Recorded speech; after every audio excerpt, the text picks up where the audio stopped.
Repito, ya no era cuestión de juego, de felicidad, era de justicia. Y yo decía, como nos anulen el gol de Oyarzabal y estos idiotas nos metan un gol ahora. Además he sufrido yo. Joseba Larrañaga, ¿es el mejor día de Oyarzabal en su vida? Bye. Gonzalo Miró, ¿ves a Morata levantando otro título con el Atleti? No tengo ni la más remota idea de lo que va a hacer. Miguel Rico, ¿Lamine Yamal puede optar al Balón de Oro?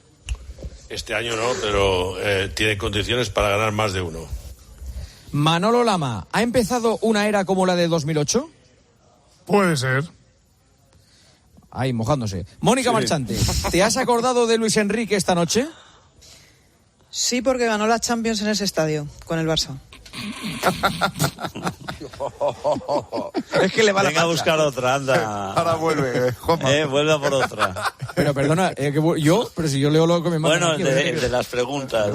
Ah, de las preguntas, no, las risas son lo que son. Santi Cañizares, de 0 a 10, ¿cómo de seguro ha estado Unai Simón? Un 9. Oye, el empare también con los colores de España. Me lo está pasando un amigo, sin coña, no nos va a decir. Sí. Ciro López, ¿se retira la candidatura de Bellingham por el Balón de Oro? Yo creo que no, pero yo creo que hay gente que ha hecho más merecimientos que Bellingham para ganarlo. Roberto Palomar, ¿cuál es el mérito de Luis de la Fuente?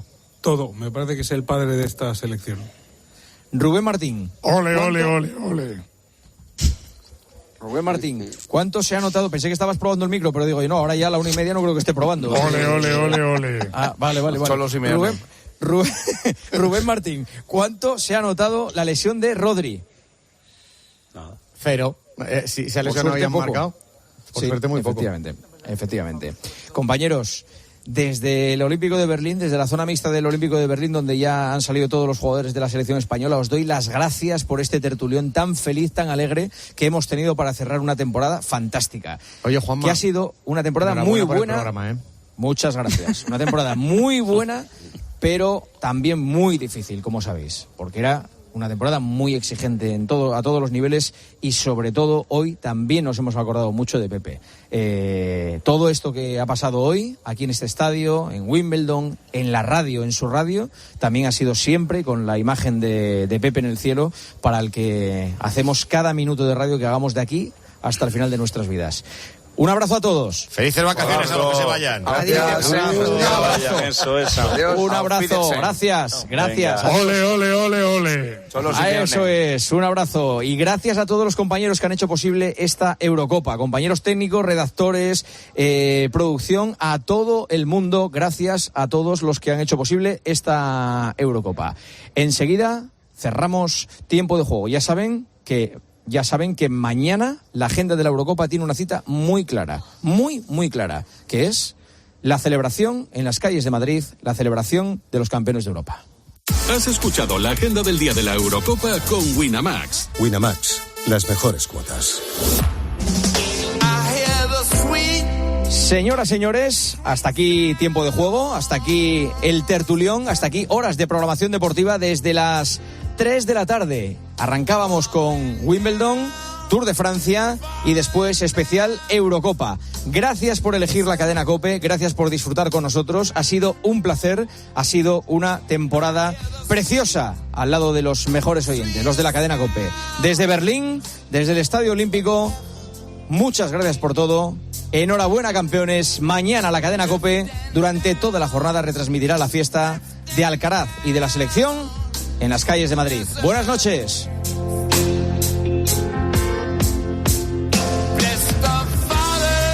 Juanma Castaño. Tiempo de juego. COPE. Estar informado.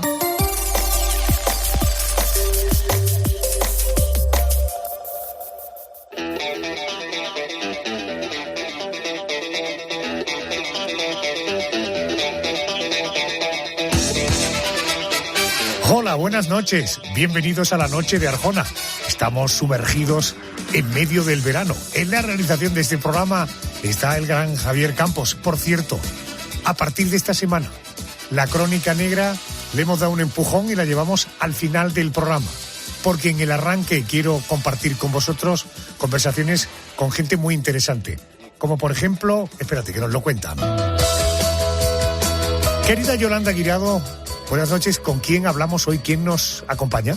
Buenas noches, Adolfo. Pues hoy vamos a hablar con el escritor Javier Sierra de uno de los episodios de OVNIs que ha marcado su vida. Hablamos del caso Roswell. Ocurría el 2 de julio del año 1947. Ese día, un objeto desconocido se estrellaba en un rancho cerca de Roswell, en Nuevo México. En este territorio extraño del suroeste de los Estados Unidos, dicen que en 1947 se estrelló una nave de otro mundo y que fue recuperada por los militares. Yo crecí obsesionado con aquel relato. Un episodio, un relato lleno de misterio que Javier Sierra cuenta en el libro Roswell, secreto de Estado. Después de recibir a Javi Sierra, vamos al boletín de las 2, 1 en Canarias. Y luego nuestro especial de esta noche, ciertamente duro. Querida Carmen Cerván, buenas noches. Hola, Adolfo, buenas noches. Pues ya va para un año cuando una cárcel tailandesa, la cárcel de Koh Samui, se convirtió en la prisión más mediática, no te voy a decir que del mundo, pero desde luego sí que de España. Mostrar respeto a las autoridades tailandesas, que creemos en la justicia y cómo funcionan las cosas. Y no solo eso, sino que decir que mi hijo ama, por eso venía profundamente a este país, a su cultura, su gente. Y su hijo es Daniel Sancho. En aquella prisión tailandesa fue encarcelado el hijo del actor Rodolfo Sancho, al que acabamos de escuchar. Hoy nos vamos a adentrar en esa prisión de la que tanto se comenzó a hablar de la noche a la mañana y también cruzaremos las puertas de otras prisiones del mundo. Una de ellas, una cárcel modelo que parece de todo menos una cárcel. También estaremos en una prisión de Nueva York que está considerada una de las más peligrosas del mundo. Y también pasaremos por un centro penitenciario africano donde no es que falte la comida, una cama, la higiene, es que falta hasta el oxígeno. Bueno, después el boletín de las 3, 2 en Canarias. Querido Pedro González, más porqué de cosas. Querido Arjona, escucha por favor atentamente a la tristeza que tiene este muchacho. ¿Por qué te vas? ¿Por qué te alejas? Es la doble pregunta que se hizo en su momento Gilbert Bécaud, que no deja de ser una redundancia, porque si alguien se va, ten por seguro que se aleja. Normalmente. Imagina que la letra dijera: ¿por qué te vas? Porque te acercas. Sería una tontería como la copa de un pino, ¿verdad? Bueno, pues si hubiera un especialista que contestara a estas dos cuestiones, ese especialista estaría con nosotros en la noche de Arjona a partir de las 3, 2 en Canarias, fíjate. Todo tipo de expertos. Todo tipo de expertos. Vamos al Memorias. Querido Andrés, muy buenas noches. ¿Qué tal? Hacemos memoria porque recordamos aquellos maravillosos años. Exactamente, vamos a viajar, nos vamos a trasladar hasta 2011, un año en el que el presidente de Estados Unidos, por aquel entonces Barack Obama, anunciaba la muerte del líder de Al-Qaeda, Osama Bin Laden. Nuestro país ha mantenido su promesa de hacer justicia y el mundo es hoy más seguro por la muerte de Osama Bin Laden. Bueno, ese año Japón era golpeado por un gran tsunami que provocó importantes daños en la central nuclear de Fukushima. En 2011 nos decían adiós el fundador de Apple, Steve Jobs, y la artista británica Amy Winehouse. También era beatificado el Papa San Juan Pablo II. En nuestro país, la tierra tembló con fuerza en 2011. Perfectamente yo veía la casa desplazarse, pero medio metro, un metro, ¿no? Hacia un lado, hacia otro. Ha sido impresionante.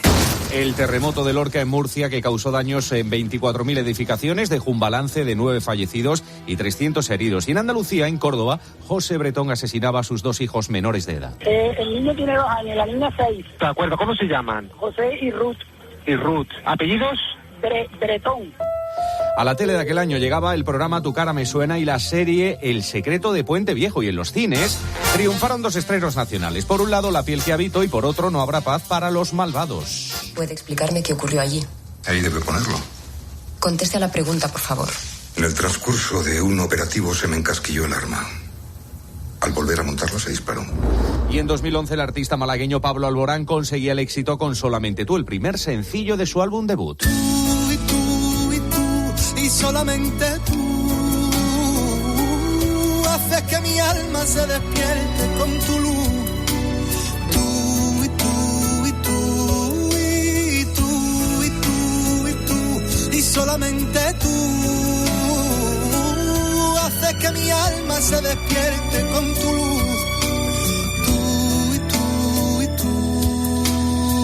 Y también hubo una canción arjona que fue la que se coronó como canción del verano, un poquito más fresquita que la de Pablo Alborán, a ver si te suena. Ayer la vi bailando por ahí, con su sonrisa en la calle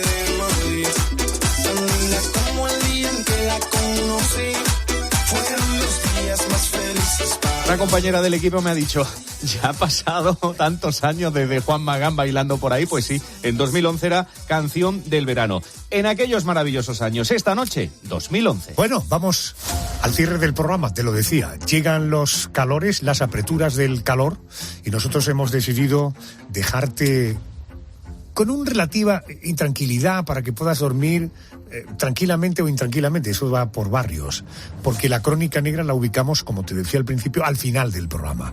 La Dama Oscura, Mónica García, nos anticipa el contenido de la Crónica Negra de esta semana. Hola Adolfo, ¿qué tal? Buenas noches. Pues hoy vamos a abrir el expediente de Jean-Claude Roman, un francés apodado el parricida mentiroso. Durante 18 años hizo creer a sus padres, a su esposa, a sus propios hijos, que era médico y de hecho que había descubierto la vacuna contra el cáncer. Creó tal mentira a su alrededor durante 18 años que cuando su esposa lo descubre todo, Jean-Claude Roman decide matarlos a todos. Y así lo hizo.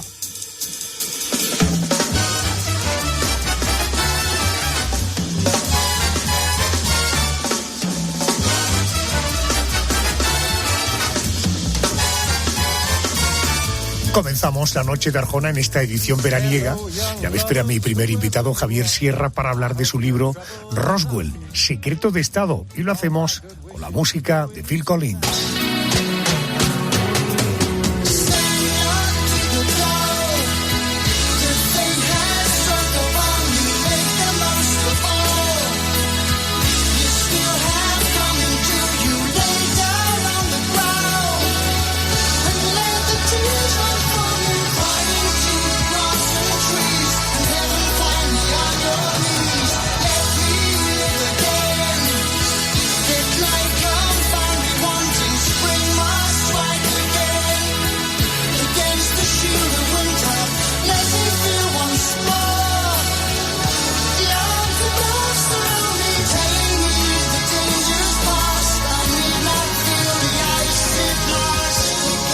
Siempre me rejuvenece escuchar a Peter Gabriel, a Phil Collins, en definitiva a Genesis. ¡Qué buenos!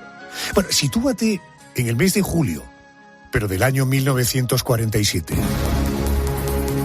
En Roswell, una remota ciudad de Nuevo México en Estados Unidos, un objeto desconocido se estrella en un rancho, a unos 70 kilómetros de una base militar. El ejército dijo que era un globo meteorológico. Muchos años después, unas imágenes de una supuesta autopsia al cadáver de un extraterrestre, que podría ser el piloto de aquella nave, corrieron como la pólvora por todas las televisiones. Probablemente ese fue el detonante para que Javier Sierra publicara en el año 1995 el libro Roswell, Secreto de Estado, editado por EDAF. Querido Javier Sierra, muy buenas noches y bienvenido a COPE, es decir, a casa. Muy buenas noches, Adolfo. Es un placer siempre conversar contigo. Bueno, desde tu publicación en el año 95, tu libro se ha reeditado varias veces, siempre con actualizaciones. ¿Por qué se reedita de nuevo este año? Y, en fin, anticípame alguna novedad que aporte esta nueva edición. Bueno, es un libro, como bien has dicho, que yo publiqué por primera vez en 1995. La verdad es que tienes razón cuando dices que la divulgación de aquellas famosas autopsias aquel año que salieron en todos los informativos y medios de comunicación y se convirtió en los albores de Internet, probablemente en la primera información viral de ese nuevo medio de comunicación, hizo que yo publicara una obra porque previamente, 4 años antes, había estado en Nuevo México, en Roswell, entrevistándome con los últimos militares vivos que habían sido testigos de aquel suceso del año 47. Así que me pilló preparado, por decirlo de alguna manera. Pero para lo que no estaba preparado es para que este caso durante 30 años más haya seguido dando bandazos de todo tipo. El último, cuando en el Capitolio de los Estados Unidos un militar de inteligencia, un ex militar de inteligencia, denunciaba a sus superiores por la ocultación sistemática de información relativa a una nave extraterrestre recuperada más de 70 años atrás en el desierto de Nuevo México. Es decir, que el asunto sigue estando en la arena, no solo informativa, sino también política de los Estados Unidos, y eso merecía, sin lugar a dudas, una revisión del libro y una actualización de lo que se sabe, de lo cierto y de lo falso de esta historia. Javier, ¿cómo era Roswell en 1947 cuando sucedió todo? ¿Y por qué había allí una base militar? Bueno, cuando acaba la Segunda Guerra Mundial, los Estados Unidos, igual que la Unión Soviética, se afanan enormemente por capturar a los científicos nazis que habían desarrollado toda la potencia bélica del Tercer Reich. La perla, la joya de la corona era Wernher von Braun, el hombre que inventó las bombas volantes V2, que son las precursoras de los modernos misiles. Y a este Wernher von Braun lo capturó Estados Unidos y se lo llevó a Nuevo México para que siguiera ensayando esa tecnología que había preparado para Hitler en un primer momento. Así que Nuevo México en aquel tiempo era un enorme campo de experimentación aeronáutica. Y en el centro de Nuevo México, la ciudad de Roswell era una localidad pequeña en torno a una base aérea que se convirtió en el punto más secreto de los Estados Unidos en aquellos años, porque allí fue donde se almacenaron por primera vez las bombas atómicas que después se lanzarían sobre Hiroshima y Nagasaki. Y aquí, Adolfo, hay un punto interesante. Aquellos militares que custodiaban las primeras bombas nucleares de la historia, que estaban en el máximo nivel de los servicios de inteligencia del periodo, fueron los responsables de recuperar los restos de ese platillo volante. Cuidado, no digo yo que sea un platillo volante, lo dijeron ellos. Ellos recuperan esos restos en julio del 47, el 8 de julio emiten un comunicado de prensa diciendo que tienen por primera vez los restos de uno de esos objetos. Pero Javier, y al día siguiente, ¿pero qué es lo que ocurrió exactamente en julio del 47? Bueno, lo que ocurre es que un objeto no identificado se estrella en un rancho a las afueras de Roswell. El granjero no sabe lo que ha caído en su campo y acude al sheriff de Roswell con unos restos, con unos fragmentos metálicos, para decirle que ahí ha caído algo y que si es militar, porque como se están haciendo pruebas de cohetes todo el día, pues podría serlo, si es militar, que los militares vayan a retirarlo. Y los militares van y recuperan esos restos, pero lo que dicen en su comunicado de prensa inicial es que lo que han recuperado no es un misil, ni una prueba balística, ni un accidente de avión, sino que es un disco volante. Eran los primeros días en los que se hablaba de platillos volantes en la prensa.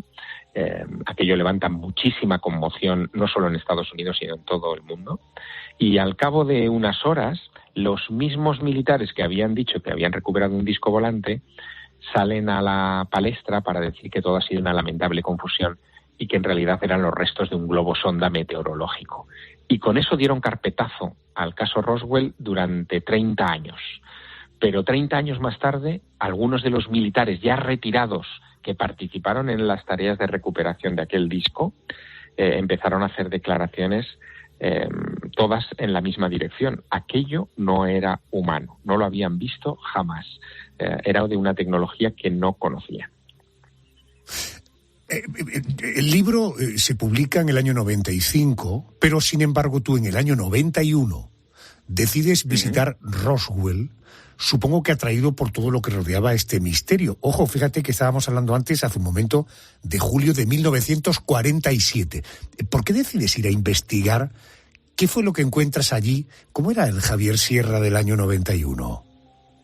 Bueno, el Javier Sierra del año 91 era un joven muy entusiasta, de 20 años, que había conseguido que una publicación nacional en España le enviara como corresponsal durante unos días a Nuevo México para recabar información, no de ese caso, sino de otras historias, pero aproveché ese viaje para acercarme a Roswell y buscar. En aquella época no había Google, ni internet ni nada por el estilo. Había que utilizar las guías telefónicas, ¿no? Y con las guías telefónicas encontré los nombres y apellidos de varios de los militares que participaron en las tareas de recuperación del platillo del año 47. Y fui a visitarles, me planté en sus casas. Me sorprendió especialmente un teniente, Walter Haut, ya era un hombre mayor, muy mayor. Él fue el oficial de relaciones públicas de la base de Roswell en aquel lejano año del platillo, y fue el hombre también que redactó el comunicado reconociendo que habían recuperado un objeto de otro mundo y el que tuvo que desmentirlo unas horas más tarde. Cuando le pregunté a este hombre qué recordaba de aquello, tenía la memoria muy nítida. Esto a las personas mayores les pasa, las cosas antiguas las tienen muy claras, ¿no? Y recordaba perfectamente la expectación de aquel asunto, pero también me dijo algo que me dejó pensativo. Me dijo que a él le dieron órdenes desde Washington directamente para que desmintiera el asunto del platillo, que no volvieran a hablarse de este asunto.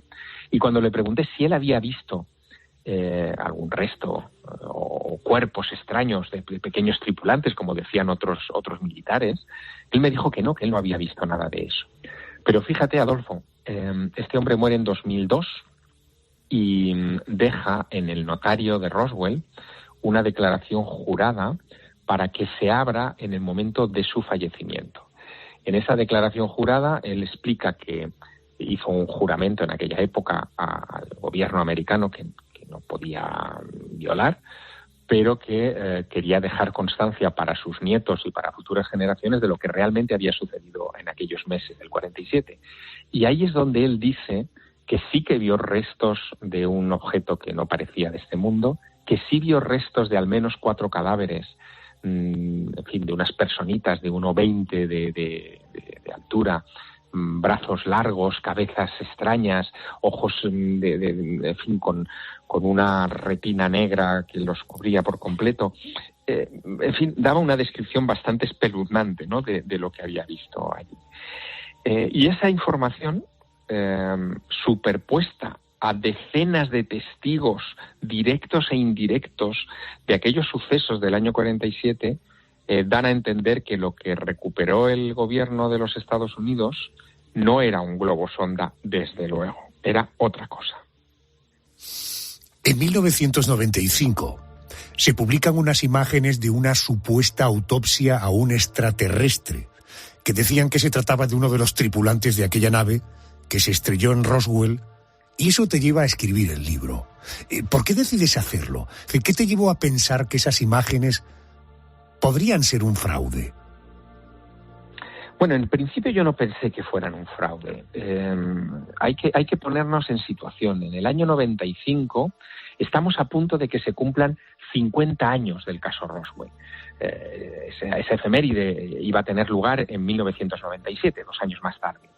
Y en Estados Unidos el tema había vuelto a florecer. Un senador de Nuevo México llamado Steven Schiff había pedido a través de los conductos oficiales al gobierno que diera pelos y señales, fíjate qué estrategia, ¿no?, de el dinero del contribuyente que se había destinado a las operaciones de recuperación de ese accidente en julio del 47. Y para ello movió a la Oficina General de Contaduría, que sería como aquí en España el Tribunal de Cuentas, que exigió a la Agencia Nacional de Seguridad, a la Agencia Central de Inteligencia, al Pentágono, a la Agencia de la Defensa, en fin, a los grandes organismos militares americanos, toda la información relativa al caso Roswell. Y descubrió algo muy inquietante, y es que los archivos relativos a ese accidente habían sido destruidos o descatalogados recientemente por alguna orden superior que nunca supimos quién la dio, ¿no? Es decir, había un vacío documental, no había una negación, sino un vacío documental de este asunto. Todos esperábamos que Bill Clinton, que estaba desclasificando entonces millones, y no exagero, de páginas secretas sobre proyectos nucleares, sobre experimentos con población civil. Bueno, en fin, es el presidente de la historia americana que más documentación ha liberado.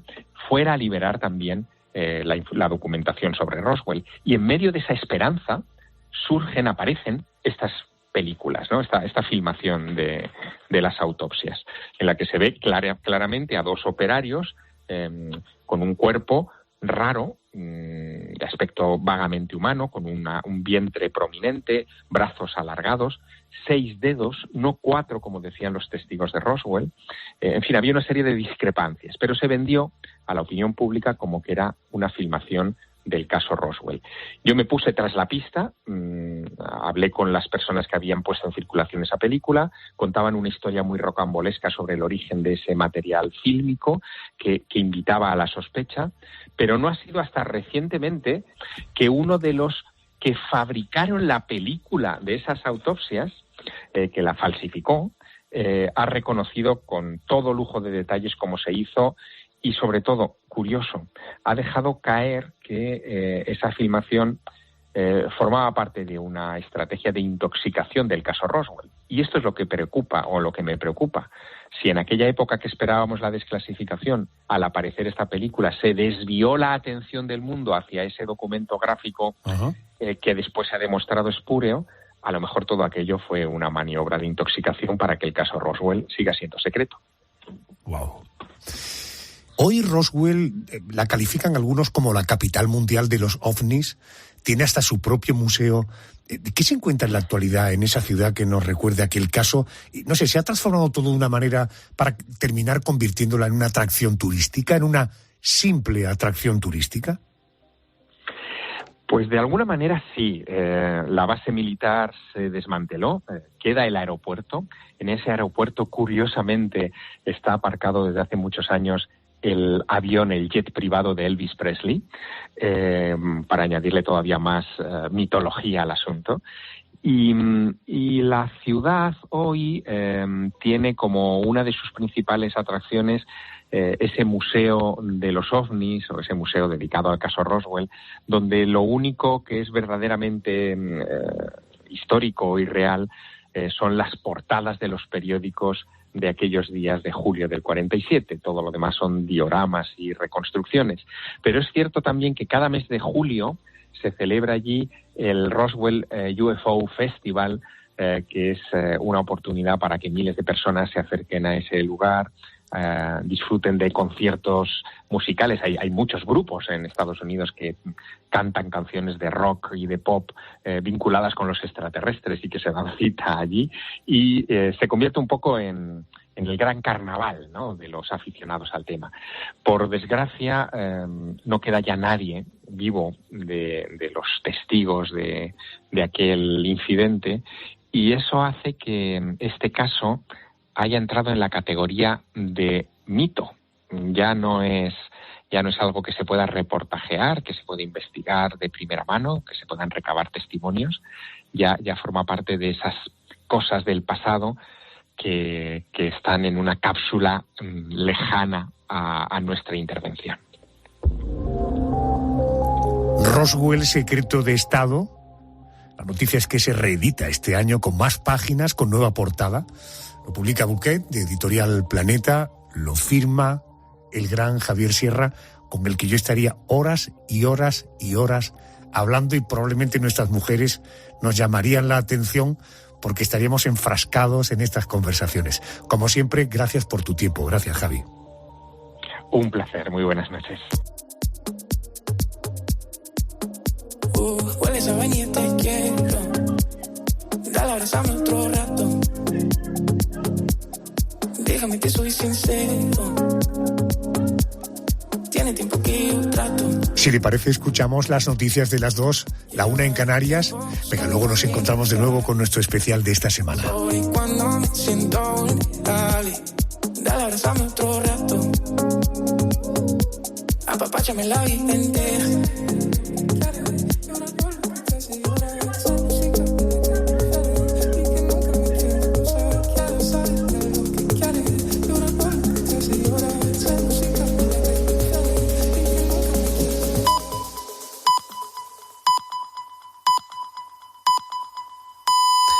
Son las 2, la 1 en Canarias. Última hora en COPE. Estar informado. El deporte español.